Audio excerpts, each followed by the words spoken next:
Good morning children, welcome back in your history class. और बच्चों, आज से मैं शमा परवीन आपको हिस्ट्री पढ़ाऊंगी, इतिहास पढ़ाऊंगी। और जो है जैसा कि हम और आप सभी दोनों जानते हैं कि हिस्ट्री जो है आपने जो है इतिहास के 2 चैप्टर आप ऑलरेडी कंप्लीट कर चुके हैं। और सबसे पहले कि I hope you are fit and fine. मैं आशा करती हूँ कि आप फिट एंड फाइन होंगे। और ये भी मैं आशा करती हूँ कि आप जो है वो अच्छे से आपने जो है अपना होमवर्क, असाइनमेंट और प्रोजेक्ट जो है वो आपने पूरा कर लिया होगा। और हॉलीडेज़ को एंजॉय करने के साथ साथ आपने वीडियोस भी देखा होगा और पढ़ाई भी की होगी। बच्चों, मैं आपको आज से इतिहास पढ़ाऊंगी। और जो है आप जो है इतिहास में आपने ऑलरेडी 2 चैप्टर जो है 2 पार्ट आपने कंप्लीट कर लिया है और विद क्वेश्चन एंड आंसर। आज जो है बच्चों, आज हम जो है वो नागरिक शास्त्र के से हम एक चैप्टर पढ़ेंगे, यानी सिविक्स पोर्शन से हम जो वो चैप्टर पढ़ेंगे। तो उस चैप्टर का नाम है आपका समकालीन विश्व में लोकतंत्र। आज हम इस चैप्टर की शुरू करेंगे, बिगिन करेंगे और जो है वो पढ़ेंगे। इस चैप्टर में जो है हम बहुत सारे पॉइंट्स को डिस्कस करेंगे। तो आज जो चैप्टर, चलिए हम आज चैप्टर शुरू करते हैं जिसका नाम है समकालीन विश्व में लोकतंत्र, जो आपके सिविक्स या नागरिक शास्त्र का पहला चैप्टर है। तो बच्चों, इस चैप्टर यानी समकालीन विश्व में लोकतंत्र पाठ को शुरू करने से पहले हम थोड़ा सा संक्षेप में जान लेते हैं कि लोकतंत्र के बारे में हम जान लेते हैं। जैसा कि आप पिछले क्लास में 8th क्लास में आपने पढ़ा ही होगा कि लोकतंत्र का क्या मतलब होता है, यानी लोकतंत्र से आप क्या समझते हैं। तो हम चलिए थोड़ा सा इसको ब्रीफली, संक्षेप में थोड़ा रिवाइज़ कर लेते हैं और लोकतंत्र की परिभाषा को सबसे पहले हम समझ लेते हैं कि लोकतंत्र क्या है। लोकतंत्र मतलब प्रजातंत्र यानी गणतंत्र, यानी इंग्लिश में आप कह सकते हैं डेमोक्रेसी। यानी लोकतंत्र, गणतंत्र, प्रजातंत्र तीनों जो है एक ही अर्थ रखता है। और लोकतंत्र का मतलब है आपका लोगों का शासन। और लोगों का शासन यानी लोकतंत्र का शाब्दिक अर्थ है लोगों का शासन। और लोगों का शासन का मतलब ये नहीं है कि लोग जो है वो एक दूसरे पर शासन करें, बल्कि इसका तात्पर्य ये है कि एक ऐसी शासन व्यवस्था जिसमें लोगों की प्रत्यक्ष या अप्रत्यक्ष रूप से भागीदारी हो।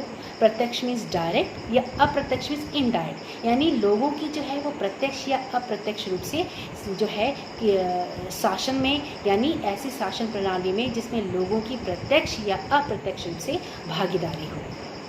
ये आपका लोकतंत्र का शाब्दिक अर्थ हो। अब इस लोकतंत्र प्रणाली में जो है वो महिलाएं, पुरुष, वयस्क और जो है अल्पसंख्यकों की बराबरी की भागीदारी होती है। उनमें कोई मतभेद या कोई भी जो है वो डिफरेंसेस नहीं होते हैं, कोई भी उनका जो है वो भेदभाव नहीं होता है।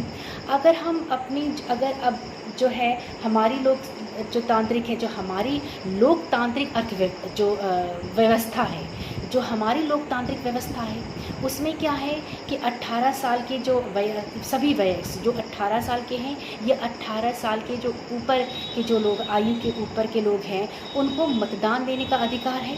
और वो मतदान का प्रयोग करके अपनी प्रतिनिधियों को चुनते हैं। और ये प्रतिनिधि जो होते हैं वो मिलकर, ये प्रतिनिधि जो होते हैं जो चुन कर आते हैं, वो मिलकर देश का कानून बनाते हैं। ये आपका लोकतंत्र जो है, ये लोकतांत्रिक व्यवस्था में इस तरह की गतिविधि होती है। अब ये कानून जो है अधिकांश जो चुने हुए लोग होते हैं, उनकी आपसी सहमति से बनते हैं। किसी एक की मर्ज़ी से जो है वो वहाँ का जो है ये निर्णय नहीं लेते हैं। हम क्या कह सकते हैं कि लोकतंत्र में जो है वो जो है व्यक्तिगत निर्णय का महत्व नहीं होता है, बल्कि जो है वो सामूहिक निर्णय का महत्व होता है। यानी कोई एक की मर्ज़ी, कोई एक व्यक्ति जो है वो अपनी मर्ज़ी नहीं बनाता है, बल्कि सामूहिक जो है वो जो है निर्णय लिया जाता है, ताकि जो है लोकतंत्र की जो कामकाज है वो सुचारू रूप से और चल सके और सफल हो सके। तो बच्चों, ये था आपका लोकतंत्र का मतलब। लोकतंत्र का असली लोकतंत्र क्या है, इसकी परिभाषा ये थी। अब हम अगर बात करें कि समकालीन विश्व में लोकतंत्र की स्थापना, तो इसका मतलब ये है कि हम इस चैप्टर में पढ़ेंगे कि आगे कि समकालीन विश्व में ऐसे बहुत सारे देश हैं जहाँ पे एक साथ जो है लोकतंत्र स्थापना के लिए, स्थापित करने के लिए एक लंबा संघर्ष चला।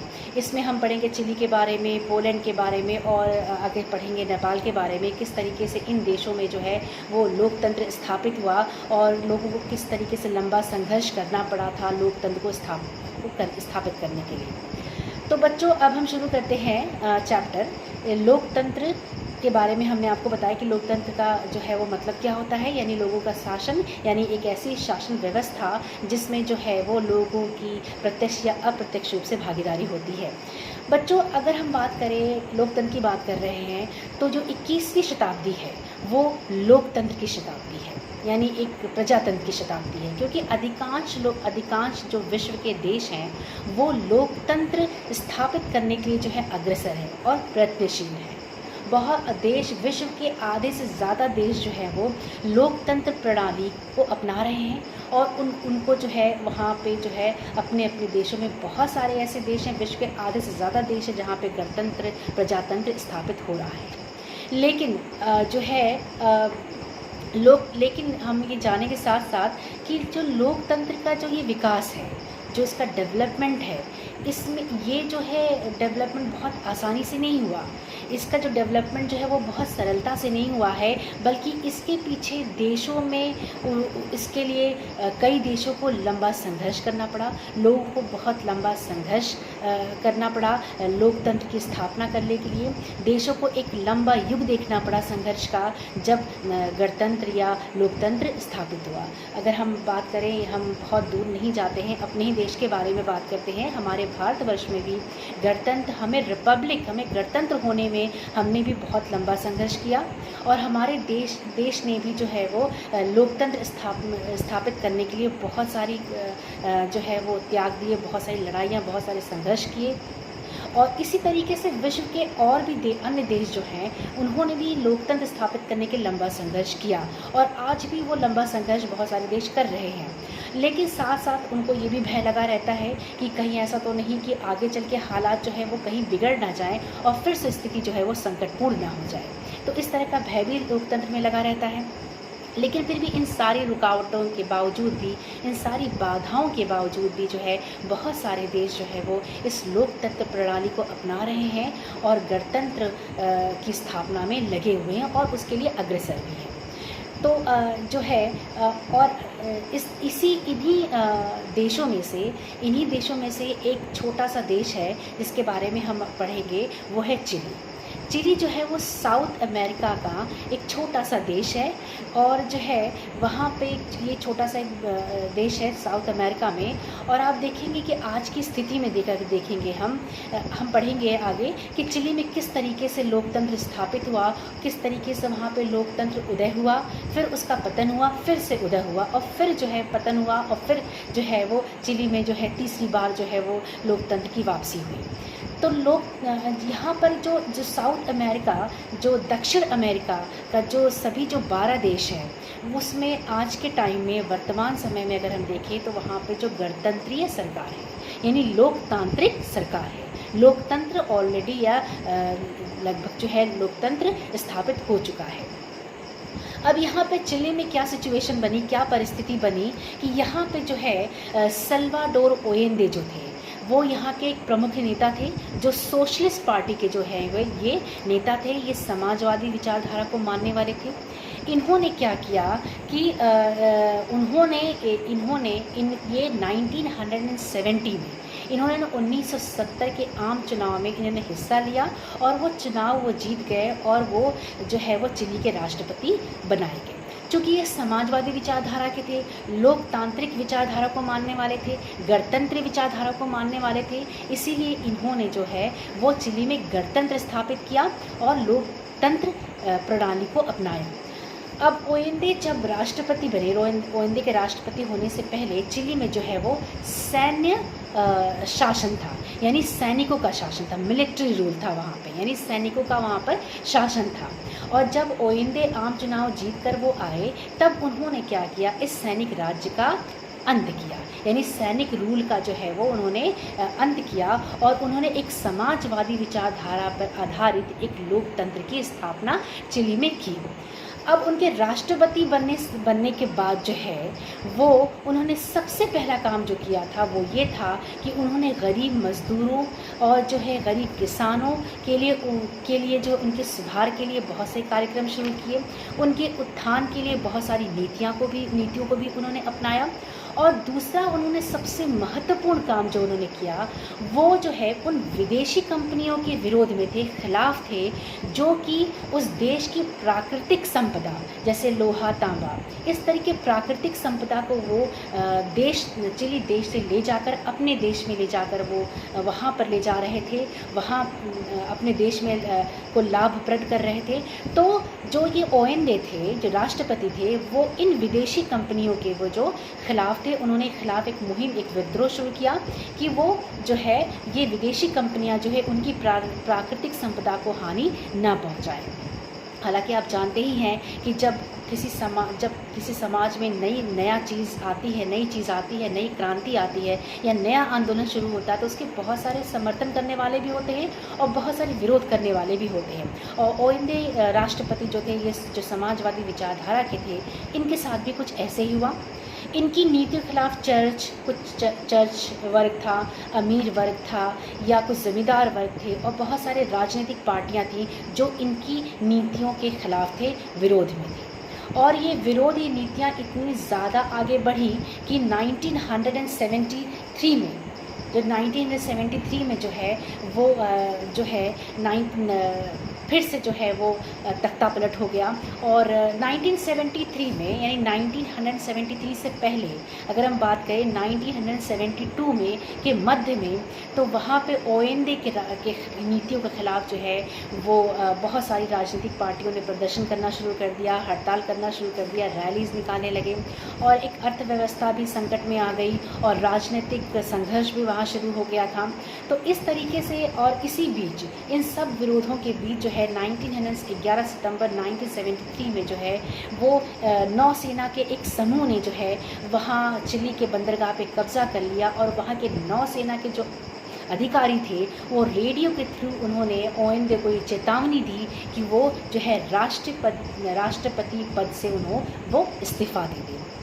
लेकिन ओएंदे ने इस्तीफ़ा देने से उन्होंने इनकार कर दिया, जिसके पश्चात जिसका परिणाम, जिसका रिज़ल्ट ये हुआ कि ये जो नौसेना की जो ये सैन्य जो टुकड़ी थी, ये जो फ़ौज थी, वो राष्ट्रपति ओएंदे के घर जाकर उन्होंने चारों तरफ से उनके घर को घेर लिया, और वहाँ पे जो है वो बमबारी होने लगी, यानी वो बम बरसाने लगे।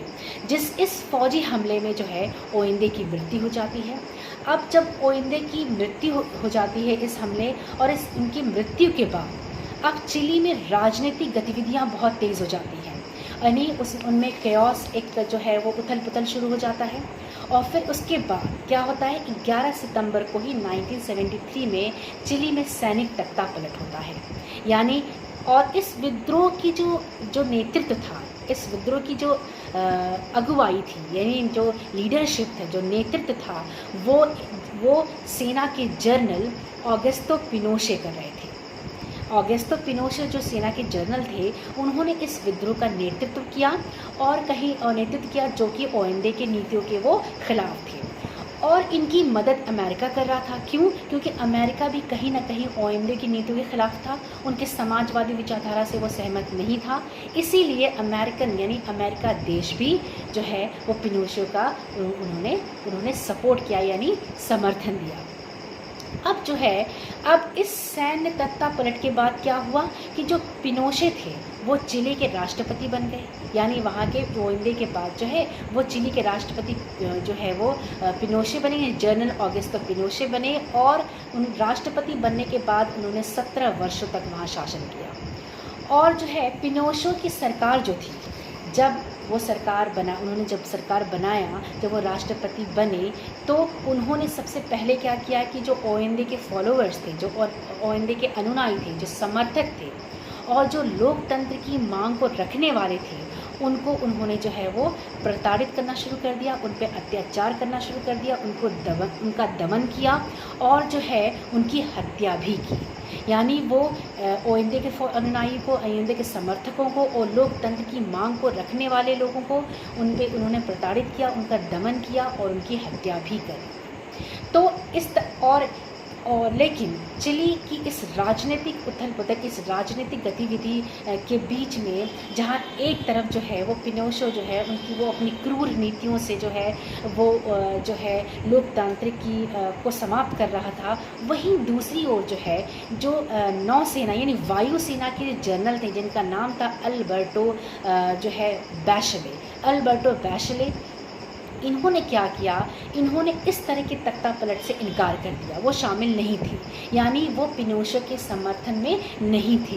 वो उनके कहीं ना कहीं वो जो है ओएनडी के विचारों से वो थोड़ा प्रभावित थे, तो उन्होंने जो है इस गतिविधि में भाग लेने से साफ इनकार कर दिया। और जिसका परिणाम ये हुआ कि जो ये बैशले थे, इनके परिवार में इनके परिवार को, यानी इनकी पत्नी और इनकी बेटी को जो है जेल भेज दिया गया और उन्हें वहाँ पर बहुत प्रताड़ित किया गया।